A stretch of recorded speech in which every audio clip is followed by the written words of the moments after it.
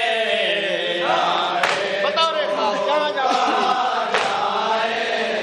جائیں تو کہاں جائیں، سہمے ہوئے دو بچے، کوفے کے اندھیروں میں روتے ہوئے دو بطور خاص جہاں جہاں مومنین اس مسئلے پہ خاص طور سے توجہ بتا دیں.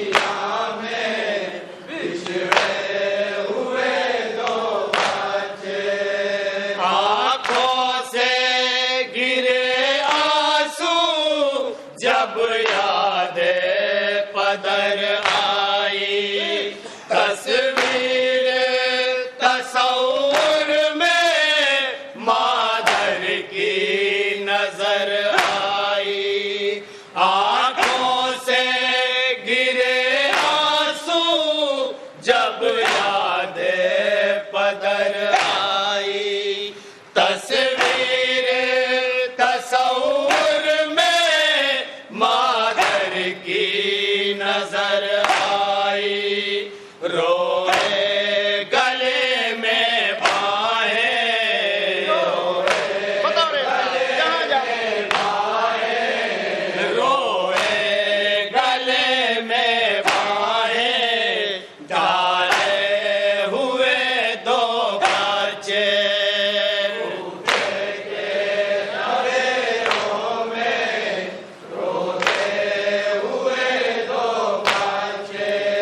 ماں باپ سے دنیا میں بچھڑے ہوئے دو بچے، جنگل کی طرف آئے زندان سے جب چھوٹے، بابا کی جدائی سے دونوں کے ہیں دل ٹوٹے، جنگل کی طرف آئے زندان سے جب چھوٹے، بابا کی جدائی میں دونوں کے ہیں دل ٹوٹے، گھبرائے ہوئے روتے،